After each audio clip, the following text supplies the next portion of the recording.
ഒരു പൂ മാത്രം ചോദിച്ചു ഒരു പൂക്കാലം നീ തന്നു. പാകിസ്ഥാനിൽ നിന്നും ഗാനം ആവശ്യപ്പെട്ടിരിക്കുന്നത് ഇമ്രാൻ ഖാൻ.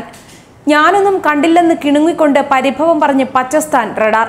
പുൽവാമ ഭീകരാക്രമണത്തിന് പിന്നാലെ ഇന്ത്യ ശക്തമായി തിരിച്ചടിക്കുന്ന സമയത്ത് പാകിസ്ഥാന്റെ അവസ്ഥയെ വലിച്ചുകീറിയൊട്ടിച്ച് ട്രോളന്മാർ. പുൽവാമ ഭീകരാക്രമണത്തിന് പിന്നാലെ ഇന്ത്യ പാക് ബന്ധം അതിശക്തമായി ആടിയുലഞ്ഞ വേളയിലാണ് വ്യോമാക്രമണത്തിലൂടെ ഇന്ത്യ ശക്തമായി തിരിച്ചടിച്ചിരിക്കുന്നത്. ഈ അവസരത്തിൽ രാജ്യത്തിന്റെ ധീര പോരാളികൾക്ക് അഭിനന്ദനം അർപ്പിക്കുന്ന വേളയിൽ ശ്രദ്ധയാകർഷിക്കുന്ന മറ്റൊന്നാണ് പാകിസ്ഥാനെ വലിച്ചുകീറിയൊട്ടിക്കുന്ന ട്രോളുകൾ. ഇന്ത്യ പോരാട്ടം ആരംഭിച്ചു എന്ന വാർത്ത വന്നതിനു പിന്നാലെ കമന്റ് ബോക്സുകളിൽ ഇടം നേടിയതും രസകരമായ ട്രോളുകളാണ്. ഒരു പൂ മാത്രം ചോദിച്ചു ഒരു പൂക്കാലം നീ തന്നു എന്ന ഗാനം ആവശ്യപ്പെട്ടിരിക്കുന്നത് പാകിസ്ഥാനിൽ നിന്നും ഇമ്രാൻ ഖാൻ ആണെന്ന ട്രോളാണ് ചിരിപ്പടക്കത്തിന് തിരികൊളുത്തിയത്. ദൂരദർശന്റെ പ്രതികരണം പരിപാടിയുടെ പശ്ചാത്തലത്തിലാണ് ഈ ട്രോൾ ഒരുക്കിയിരിക്കുന്നത്. പിന്നാലെ വേറെയും എത്തി ട്രോളുകൾ.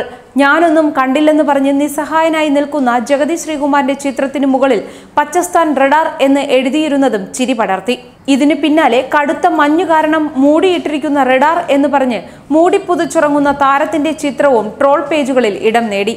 എവിടെ ഒളിച്ചിരുന്നാലും തേടിപ്പിടിക്കുമെന്ന് ജെയ്ഷെ മുഹമ്മദിനോട് ഇന്ത്യൻ സേന പറയുന്ന ചിത്രം നരസിംഹ മന്നാടിയാരുടെയും ഹൈദർ മരക്കാരുടെയും രൂപത്തിൽ ട്രോൾ പേജുകളിൽ വന്നതും നിമിഷങ്ങൾക്കകമാണ് വൈറലായത്. കൂടാതെ പാകിസ്ഥാനോട് ഇത് യുദ്ധമല്ല മറിച്ച് വെറുമൊരു മുന്നറിയിപ്പാണെന്ന് മീശ മാധവന്റെ കമന്റും. വെളുപ്പിനെ പുറത്തിറങ്ങിയ തീവ്രവാദിയുടെ അസ്ഥികൂടം മാത്രം അവശേഷിപ്പിക്കാനും ട്രോളന്മാർ മറന്നില്ല. പാകിസ്ഥാൻ പിന്നാമ്പുറത്തുകൂടെ എത്തി ആക്രമിച്ചപ്പോൾ ഇന്ത്യയുടെ ആൺപിള്ളേർ ഉമ്മറത്തുകൂടെ വന്ന് താണ്ഡവമാടിയെന്നും ട്രോളന്മാർ പറയുന്നു.